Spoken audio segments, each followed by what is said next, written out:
orthodoxes m'écrivent pour me dire nous vous soutenons, pour nous le sionisme est une hérésie. Je vais expliquer en lisant la petite note que j'ai faite notamment à quelqu'un qui ne me comprenait pas récemment.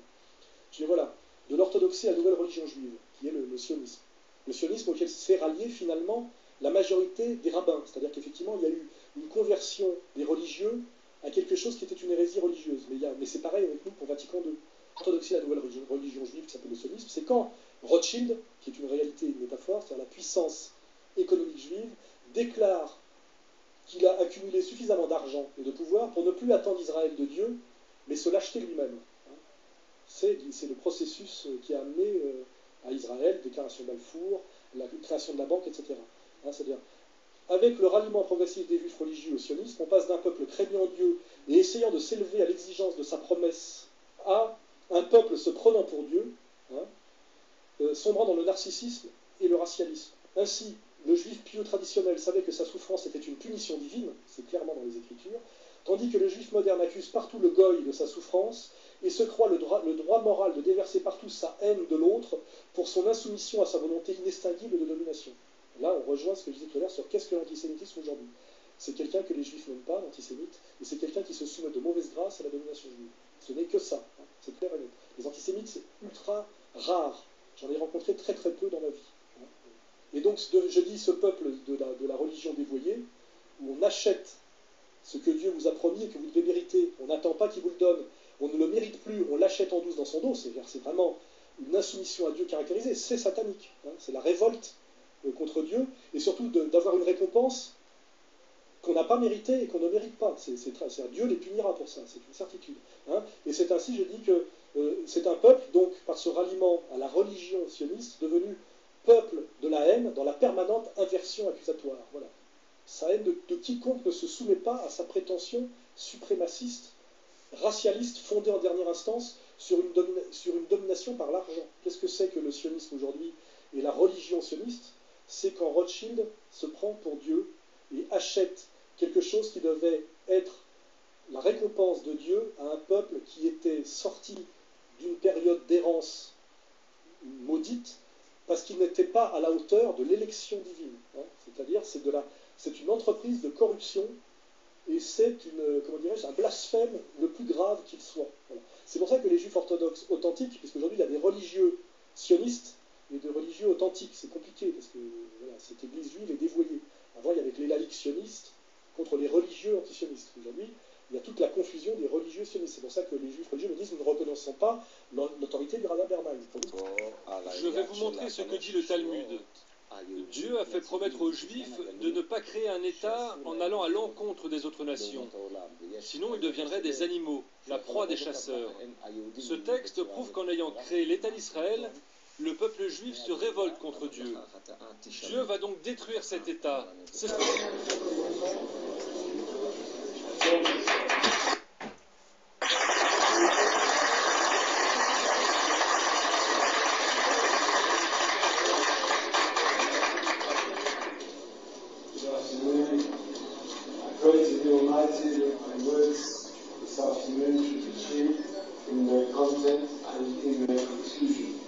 Notre message, et je sais que le président l'a compris, s'adresse à vous tous, et c'est la raison de notre présence. Notre message est que le judaïsme et le sionisme sont deux entités diamétralement opposées, deux concepts différents. Le judaïsme existe depuis des milliers d'années, alors que le sionisme existe depuis un siècle.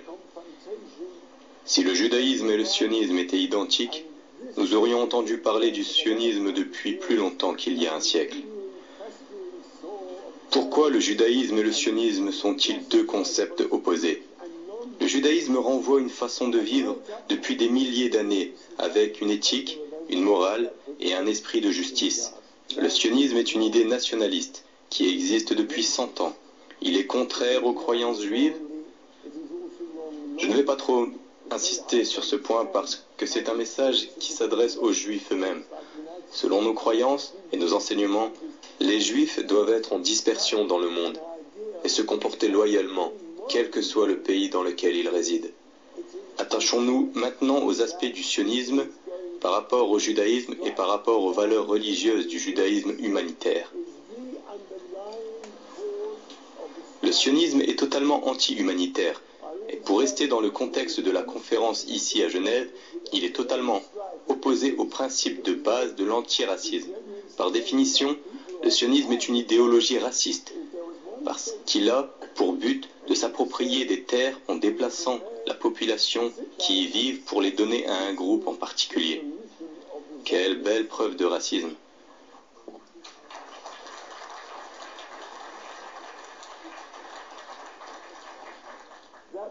Le judaïsme prêche la compassion et le respect pour les voisins, le respect de ce qu'ils possèdent, le respect de leur demeure et bien sûr de leur vie. Le sionisme est complètement opposé au judaïsme. Son but est de s'imposer aux populations palestiniennes en les soumettant et en ignorant leur espoir d'autodétermination. Tout ceci a conduit à la violence à laquelle nous assistons depuis un siècle avec la mort des juifs et des non-juifs. Le sionisme est une idéologie raciste qui a tort d'un point de vue moral et logique. Il est très difficile de comprendre comment des pays occidentaux comme les États-Unis, la Grande-Bretagne ou l'Europe peuvent appuyer une telle idéologie. Il est évident que cette situation va engendrer des tensions. Le sionisme et Israël sont responsables des tensions au Proche-Orient. J'ai toujours dit qu'il n'y a qu'un seul pas à faire pour que les tensions disparaissent au Moyen-Orient, à condition que ce pas soit fait sincèrement par ceux qui détiennent le pouvoir et qu'ils se disent prêts à s'asseoir et discuter sincèrement d'une solution de paix dans l'État sioniste. Un journaliste autrichien qui s'appelait Theodor Herzl, il a assisté à l'affaire Dreyfus, il a dit « Je veux créer un État juif pour qu'il n'y ait plus jamais d'affaires comme celle-là ». Or aujourd'hui dans cet État, des affaires Dreyfus, il y en a tous les jours et encore. L'affaire Dreyfus, il y en a tous les jours et encore pire que ça. Donc l'existence de cet État elle est totalement injustifiée. Maintenant, il faut analyser les choses plus en profondeur. Dans la Torah, c'est écrit qu'au moment de la destruction du second temple, Dieu, du fait de la haine gratuite qui régnait entre nous les Juifs, j'étais en train d'expliquer, chacun sait que le second temple de Jérusalem a été détruit. Pour quelle raison Dieu l'a détruit? Il y a quelque chose que je suis un peu gêné de dire. Si on m'écoute jusqu'au bout, il existait une haine gratuite entre nous et Dieu avait décidé de nous exterminer totalement. Au lieu de nous exterminer totalement, il a dit « Je vais détruire le second temple de Jérusalem et je vais vous exiler parmi les peuples, parmi les nations du monde. » Et c'était la condition. Dieu a dit, je vous exile parmi les nations du monde, je détruis le temple. Et c'est la condition pour que j'annule mon décret d'extermination. À partir de là, jusqu'au Mashiach, c'est-à-dire du Messie que nous attendons, que tous les Juifs attendent, il n'est plus question de dire nous avons un idéal que le peuple juif revienne en terre d'Israël. C'est totalement absurde parce que la condition pour que Dieu annule son décret d'extermination était que vous acceptiez, avec amour d'ailleurs, le fait d'être exilé. Et Dieu nous a promis, si vous vous comportez comme je vous le demande, il ne vous arrivera rien parmi les goïms. Goïm, ça veut dire parmi les nations. Non seulement vous vivrez bien, mais vous vivrez encore mieux que les goïms. Vous vivrez encore mieux. À partir de là, c'est une hérésie le sionisme. D'ailleurs, Dieu nous a fait jurer 2 serments. Interdiction de conquérir la terre d'Israël par la force, interdiction de se révolter contre les peuples parmi lesquels vous êtes exilés, ou même si ça se trouve en Palestine. Si vous transgressez ces serments, il va vous arriver des catastrophes. Et c'est la Shoah. Bonjour à tous. Bon, là vous venez de voir une petite compilation, on parle de la différence qui sépare le judaïsme du sionisme. Le sionisme, c'est un mouvement nationaliste juif qui fut initié par le journaliste hongrois Theodor Herzl en 1896 suite à l'affaire Dreyfus. En effet, c'est sous l'impulsion de ce journaliste et écrivain juif d'origine hongroise, Theodor Herzl, que le sionisme nationaliste se développera. Alors qu'il avait été envoyé à Paris comme correspondant pour le grand journal autrichien New Freie Presse, à partir de 1894, Theodor Herzl prendra pleinement conscience, avec l'affaire Dreyfus, de l'ampleur de l'antisémitisme en Europe et de l'impossibilité de l'assimilation des Juifs dans les nations européennes. Il devenait alors clair pour Theodor Herzl que la seule perspective d'avenir pour le peuple juif résidait en fait dans la création d'un État juif indépendant. Il exposera ses théories dans son ouvrage d'État juif paru en 1896. Il y reprendra les thèses sionistes qui existaient déjà à l'époque et affirmera que la formation d'un État juif est le seul moyen de permettre aux Juifs de vivre en sécurité et d'améliorer l'image des Juifs en Europe. Bien que ce mouvement sioniste avait été initié par des Juifs non croyants et non pratiquants, même athées et communistes, il n'en demeurait pas moins qu'il répondait en fait à un ordre divin qui se trouvait enregistré dans les prophéties d'Ézéchiel. Bien entendu, tous ces Juifs athées ne savaient pas qu'ils avaient été instrumentalisés pour accomplir les desseins de Dieu. Ça, précisons-le. Mais revenons un peu à ces prophéties d'Ézéchiel qui annonçaient le retour des Juifs en Israël. Ézéchiel, chapitre 37, versets 21 à 22. Et tu leur diras, ainsi parle l'Éternel, voici je prendrai les enfants d'Israël du milieu des nations où ils sont allés, je les rassemblerai de toutes parts, et je les ramènerai dans leur pays. Je ferai d'eux une seule nation dans le pays, dans les montagnes d'Israël. Ils auront tous un même roi, ils ne formeront plus deux nations et ne seront plus divisés en deux royaumes. Ézéchiel, chapitre 39, versets 27 à 29. Quand je les ramènerai d'entre les peuples, quand je les rassemblerai du pays de leurs ennemis, je serai sanctifié par eux aux yeux de beaucoup de nations. Ils sauront que je suis l'Éternel leur Dieu, qui les avait emmenés captifs parmi les nations et qui les rassemble dans leur pays. Je ne laisserai chez elles aucun d'eux, et je ne leur cacherai plus ma face, car je répandrai mon esprit sur la maison d'Israël, dit le Seigneur l'Éternel. La création de l'État d'Israël en 1948 était en fait la concrétisation de ces prophéties d'Ézéchiel, vieilles de plusieurs milliers d'années. Mais, comme vous le savez, le sionisme athée est devenu au fil des années un mouvement nationaliste de type colonial. Et c'est à cause de son caractère racial que les juifs religieux antisionistes, qui constituent aujourd'hui une petite minorité, de plus en plus restreinte, restent tout de même persuadés que la création de l'État d'Israël, sous le regard bienveillant de Dieu, ne peut se réaliser dans la violence et l'oppression d'un autre peuple, les Palestiniens. Et comme le disait Alain Soral, dans le petit extrait que vous venez d'entendre, avec le ralliement progressif des juifs religieux au sionisme athée, on passe d'un peuple craignant Dieu à un peuple se prenant pour Dieu, sombrant dans le narcissisme et le racialisme. Ainsi, le juif religieux traditionnel savait que sa souffrance était l'œuvre d'une punition divine, tandis que le juif sioniste accuse partout le goy de sa souffrance et se croit le droit moral de déverser partout sa haine de l'autre, pour son insoumission à sa volonté de domination. Le sionisme athée achète ce que Dieu avait promis et que vous deviez mériter. On achète une récompense qu'on ne mérite pas. Donc, en réalité, à travers tout ce mouvement sioniste, c'était la main de Dieu qui agissait pour préparer le retour des Juifs en terre d'Israël. Mais là où on fait une très mauvaise interprétation, c'est qu'on a l'impression que Dieu récompense les Juifs en les faisant revenir. Non. Dieu fait revenir les Juifs sur cet état pour les préparer au grand jugement, parce que Dieu connaît très bien la nature d'une partie de ce peuple. Je parle de la nature avare, égoïste, malsaine, idolâtre. Ça vous l'avez vu avec le veau d'or et dans beaucoup de mes vidéos, je parle de ce culte idolâtre dans lequel replonge souvent une partie de ce peuple juif. La Shoah, on explique qu'elle serait due principalement à ce travail du sionisme athée qui faisait tout pour que les Juifs reviennent en terre d'Israël. Donc le nazisme indirectement avait servi leurs intérêts. Mais comme je l'ai dit dans beaucoup de mes vidéos, le nazisme était un autre châtiment divin que Dieu envoyait à l'Europe.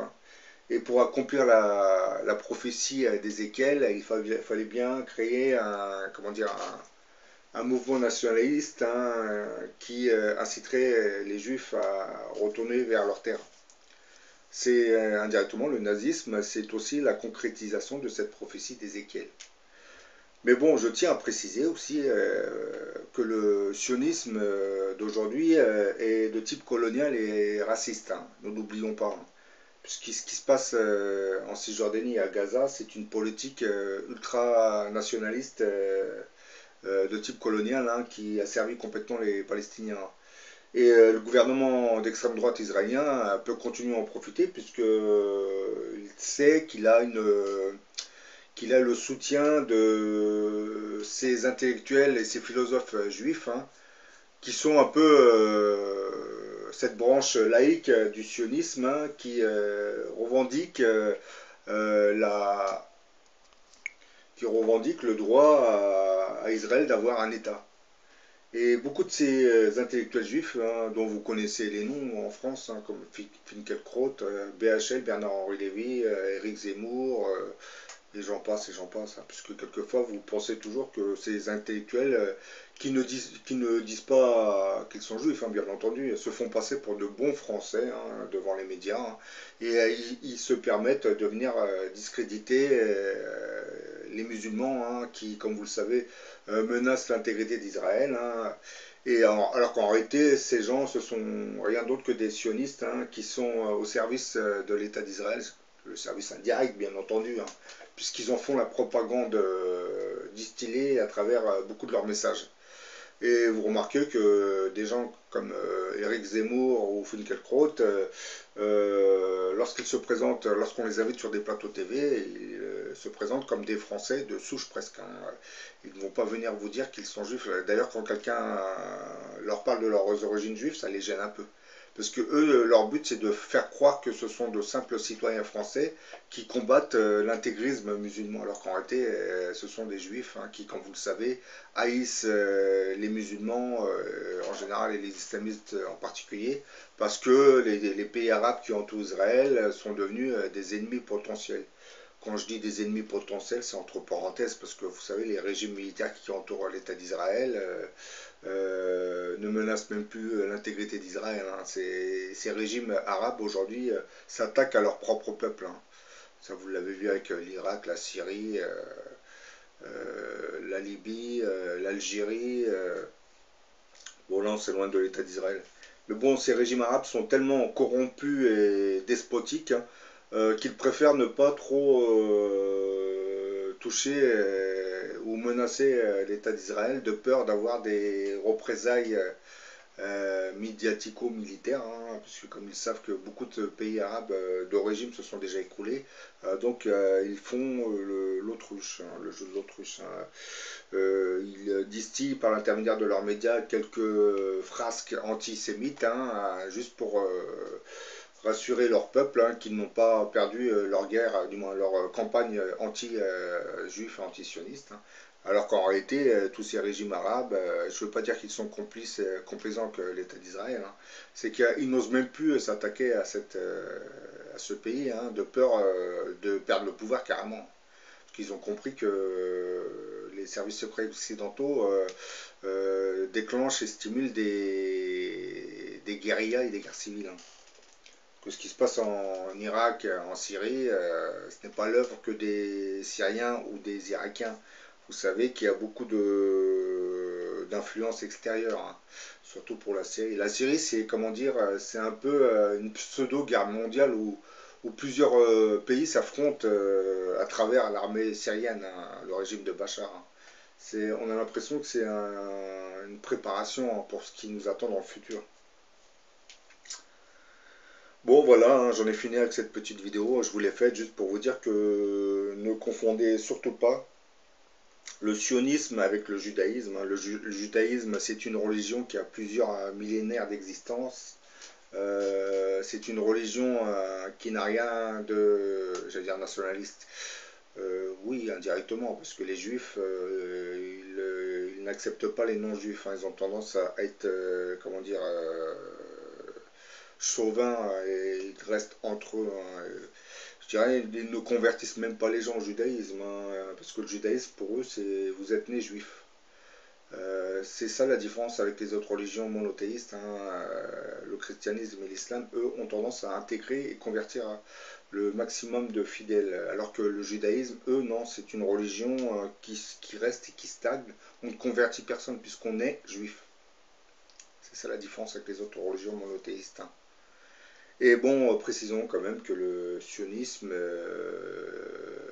est athée, ce sont en général les intellectuels et les philosophes qui, comme je l'ai dit, sont la branche laïque de ce sionisme, qui aujourd'hui font la une des journaux, et qui nous donnent une image, ils essayent d'encenser l'histoire d'Israël, sans pour autant nous parler des crimes qui sont orchestrés dans ce pays. Mais bon, ça c'est un autre problème. Le drame aujourd'hui, c'est que ce sionisme, qui est un mouvement nationaliste juif, a commencé à fédérer autour de lui de plus en plus de rabbins. Comme là, vous avez entendu un des rabbins, mais ces rabbins qui dénoncent la création de l'État d'Israël deviennent de plus en plus minoritaires au sein des rabbins. Aujourd'hui, nous avons des rabbins de plus en plus nationalistes et pro-sionistes, qui revendiquent le droit d'Israël à exister et surtout le droit d'Israël à reconstruire son troisième temple. Ces rabbins ultranationalistes n'ont pas l'air de connaître l'histoire d'Israël. Quand Dieu détruit une première fois le temple, il le fait une deuxième fois avec les Romains, ça sous-entendrait que si vous construisez une troisième fois le temple, Dieu va le détruire à nouveau. Parce que vous savez très bien que vous êtes animé par une certaine hypocrisie. La construction du troisième temple, ce n'est même pas pour la gloire du Dieu, c'est juste pour la gloire de votre nationalisme personnel. Vous voyez la différence, quand on fait quelque chose pour le Créateur et quand on fait quelque chose pour son intérêt personnel, logiquement le Créateur des mondes le voit très bien et mettra un terme à cette construction, soit en la détruisant, soit en l'empêchant de se construire. C'est pas par hasard si vous avez la mosquée, du moins le dôme du rocher, la mosquée Omar qui se trouve sur cette esplanade. C'est que Dieu ne voulait pas que les Juifs reconstruisent le troisième temple. C'est pour cette raison que cette mosquée avait été implantée ici. Aujourd'hui, le gouvernement israélien, les nationalistes, les sionistes et les rabbins ultranationalistes tapent des pieds et des mains pour essayer de pousser leur gouvernement d'extrême droite à légiférer pour qu'on puisse reconstruire ce temple. Mais bon, ça bloque, parce que le gouvernement israélien sait très bien que là, il peut avoir un gros problème avec tous les pays arabes. Et puis même les Américains, je pense que n'iront pas jusqu'à laisser Israël s'attaquer à cette grande mosquée. C'est pas par hasard si Dieu a ordonné la construction de cette mosquée sur l'esplanade du rocher. C'est juste pour empêcher que les Juifs ne construisent ce troisième temple, parce qu'on connaît très bien l'histoire idolâtre d'une partie de ce peuple. Bon, maintenant, vous avez compris que, à travers le sionisme, en réalité, c'est la main de Dieu qui agissait. Mais bien entendu, ces sionistes qui sont athées, qui ne croient pas en Dieu, eux ne le savent pas. Eux, ils ont été simplement instrumentalisés pour permettre la création d'un État juif, afin de renvoyer les Juifs vers cette terre. Pourquoi? Parce que les Juifs, quand vous écoutez les textes, oui, Dieu va nous promettre un État, va nous sauver. Non, c'est que Dieu connaît très bien la nature des Juifs issus de la diaspora. Parce qu'on parle beaucoup des Rothschild, voilà. Vous savez que les Juifs, les intellectuels se sont très bien implantés dans les nations du monde.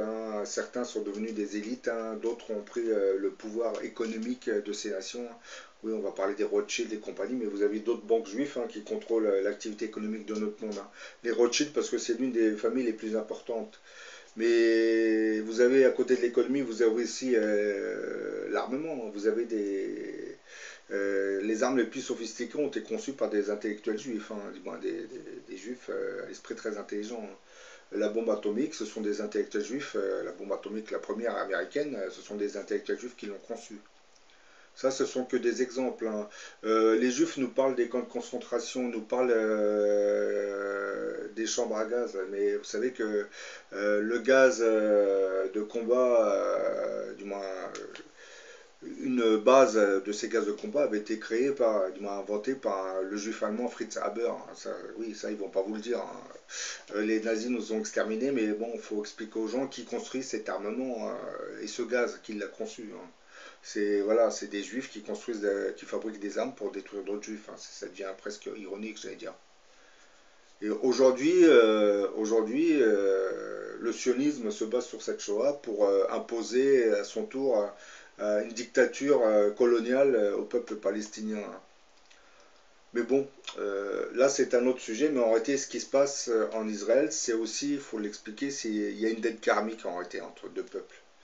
Mais ça, je l'ai souvent dit dans mes vidéos, lorsque vous avez des conflits comme ça, c'est comme les dettes karmiques, vous allez aux États-Unis, l'âme qui habite le corps des Indiens, probablement qu'avant de s'incarner dans le corps des Indiens, était dans le corps de Blancs, qui peut-être étaient racistes. En France, c'est pareil, on nous dit que les minorités subissent le racisme, mais parmi ces minorités, vous avez beaucoup d'âmes, d'anciennes âmes qui peut-être avaient vécu dans le corps de Français type colonial et raciste. Donc lorsqu'elles viennent se réincarner, c'est pour subir à leur tour ce qu'eux, ils avaient fait subir. C'est de cette manière que l'âme peut évoluer. J'avais dit qu'en Israël, vous avez certaines âmes qui viendraient des Allemands. Certaines âmes de combattants nazis seraient venues se réincarner dans le corps des nouveau-nés israéliens qui deviendront des militaires. C'est pour cette raison que quelquefois vous avez certains militaires qui agissent comme vraiment des nazis. C'est pas par hasard, c'est parce que la mémoire de l'ancienne incarnation est toujours là. Mais attention, je précise, tous les nazis ne sont pas venus se réincarner dans ces militaires israéliens. Ces nazis qui sont... Parce que comme j'ai dit, les millions de morts qu'il y a eu dans les années 40, vous avez quand même une partie qui est venue se réincarner, mais partout. Là, je vous parle que des exemples, parce que je ne veux pas rentrer dans les détails des réincarnations, des dettes karmiques. C'est qu'un exemple que je vous donne. C'est juste pour vous dire que l'âme garde en mémoire sa vie antérieure. Bon, certaines caractéristiques. Un nazi qui haïssait les juifs, lorsqu'il va venir se réincarner dans le corps d'un nouveau-né juif, il sera aussi nationaliste, mais du côté juif. Vous comprenez? Lorsque ce militaire juif va décéder, cette âme va aller dans un autre corps, par exemple dans un pays arabo-musulman, probablement qui va être un islamiste ultra fanatisé. Parce que bon, l'islamisme dans le monde arabo-musulman, c'est un peu l'équivalent du nationalisme, bien que l'islamisme est basé sur du religieux. Alors que le nationalisme, lui, il est basé sur un certain athéisme. Bon voilà, j'en ai fini avec cette vidéo, je vous dis à la prochaine pour une autre.